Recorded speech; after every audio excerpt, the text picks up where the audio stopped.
ریاست تلنگانہ کے علماء اکرام نے فلسطین اسرائیل لڑائی ہندوستان میں مسلمانوں کی حالت زار تلنگانہ کے اسمبلی انتخابات کے تناظر میں ایک جائزہ اجلاس منعقد کیا۔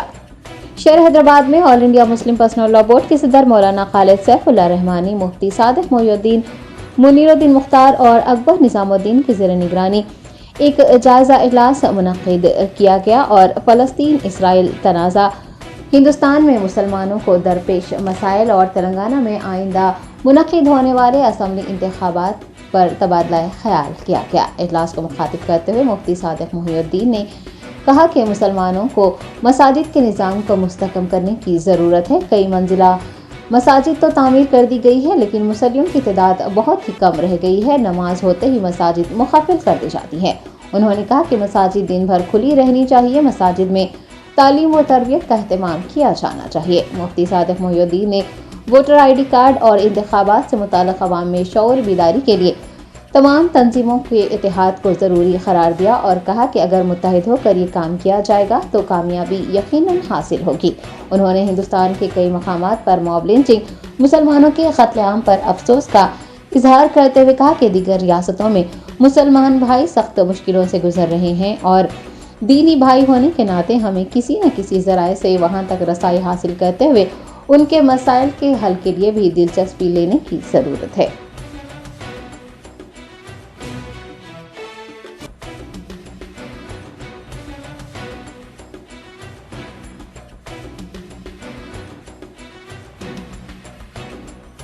آخر کے ذہن میں آتی ہے ہمیشہ ہی وہ یہ ہے کہ مسلمان مساجد کے نظام کو مستحکم کریں۔ ہمارے ہاں پہلے جو مساجد تھیں وہ 2 منزلہ سے منزلہ نہیں تھیں، لیکن مسجدیں آباد بھی تھیں اور وہاں تعلیم و تعلم کا سلسلہ جاری تھا، صباحی اور مسائی نظام تھا، جس کی وجہ سے غریب محلے میں رہنے والے بچے اور ان کے خاندان مساجد سے جڑے ہوئے تھے۔ اور اس وقت صورتحال یہ ہے کہ مساجد کئی منزلہ بن گئی ہیں، لیکن وہاں مصلیوں کی تعداد بہت کم ہے۔ اتنی بڑی مسجد ہے لیکن نماز جیسے ہی ہوتی ہے اسے مقفل کر دیا جاتا ہے۔ تو یہاں بھی یہ ہونا چاہیے کہ یہ ہماری مساجد دن تمام مسلمانوں کی کوئی خدمت کرے۔ ظاہر ہے تعلیمی نظام وہاں جاری کیا جا سکتا ہے اور وہ بچے جو مدارس تک نہیں پہنچ پاتے ہیں ان کی تعلیم و تربیت کا انتظام ہو سکتا ہے۔ یہ بات بہت عرصے سے محسوس تو کی جا رہی ہے لیکن اس پر عمل نہیں ہو رہا ہے، اس پر عمل کی ضرورت ہے۔ اور اس سلسلے میں مساجد کے جتنے ذمہ دار ہیں ان کو جوڑ کر ایسی کوئی بات کی جائے۔ ظاہر ہے اگر وہ جڑ جائیں گے تو یہ نظام کا پھر سے احیاء ہو سکتا ہے۔ غالباً مولانا بھی شاید واقف ہیں، کیرالہ میں بھی ایک فقہ اکیڈمی کا اجلاس ہوا تھا۔ وہاں کی جو مساجد ہیں وہاں یا تو صباحی مسائی نظام ہے یا بہت سی مساجد ایسی ہیں جہاں دن تمام تعلیم کا نظام جاری ہے۔ تو ایسے مقامات سے ہم کو بھی کچھ روشنی حاصل کرنا چاہیے۔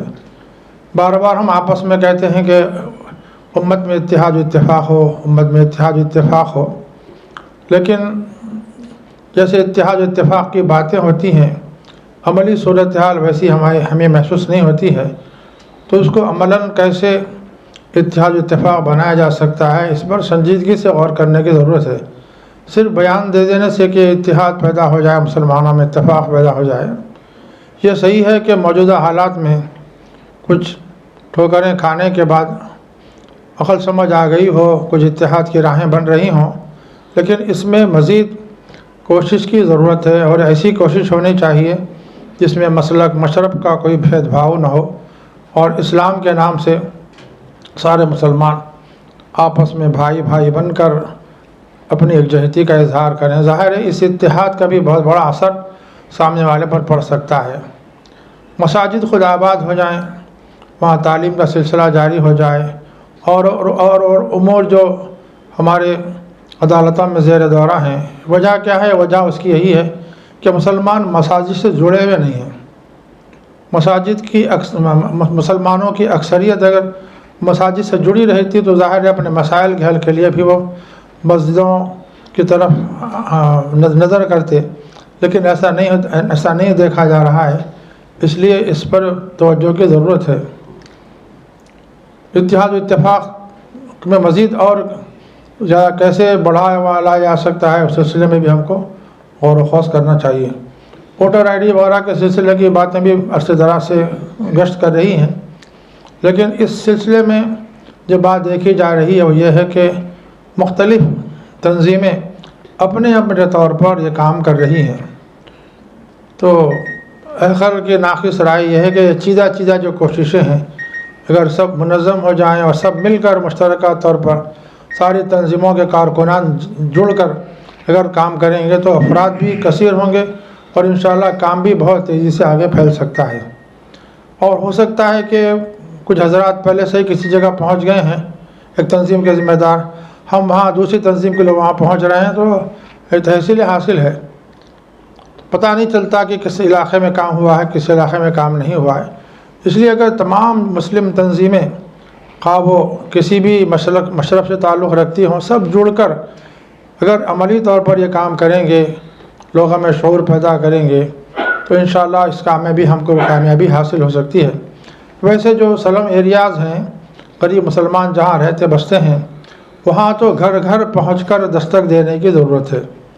آپ اگر مسجد میں اعلان کریں گے، کسی جگہ بیٹھیں گے تو کوئی ہمارے پاس آنے کے لیے تیار نہیں ہے۔ وہ اس قدر شعور سے آ رہی ہیں کہ ان کو پتہ ہی نہیں ہے کہ ہمارے ہندوستان میں کیا کچھ ہو رہا ہے، ہمارے خلاف کیا سازشیں رچی جا رہی ہے، ہم کو اس وقت کیا قدم اٹھانا چاہیے، ایسی کوئی فکر ان کو دامنگیر ہے ہی نہیں۔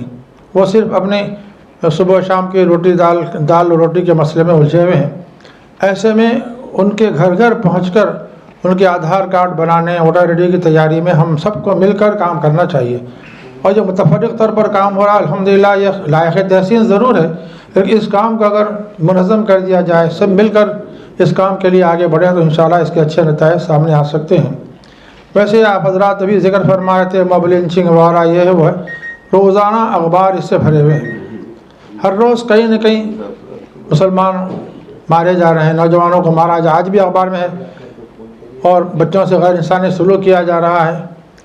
لیکن یہ صحیح ہے کہ ہم آندھرا یا ممکن ہے تلنگانہ کے علاقہ میں ہم محفوظ ہیں، لیکن اور ہمارے ملک میں بہت سے مقامات ایسے ہیں جہاں مسلمان سخت امتحان و آزمائش میں ہیں۔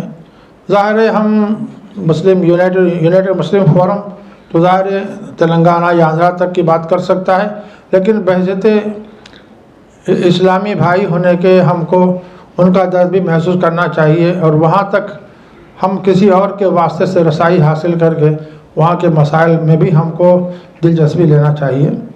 یہ اور بھی کچھ باتیں آپ حضرات کے ذہن میں آئی ہیں، الحمدللہ آپ نے بہت بیان کی ہیں، آخر نے کچھ باتیں پیش کی ہیں، اگر اس سے آپ حضرات اتفاق رکھتے ہیں تو اس کو عملی جامہ کیسے پہنایا جائے اس پر غور کیا جا سکتا ہے۔ وآخر دعوانا الحمدللہ رب العالمین۔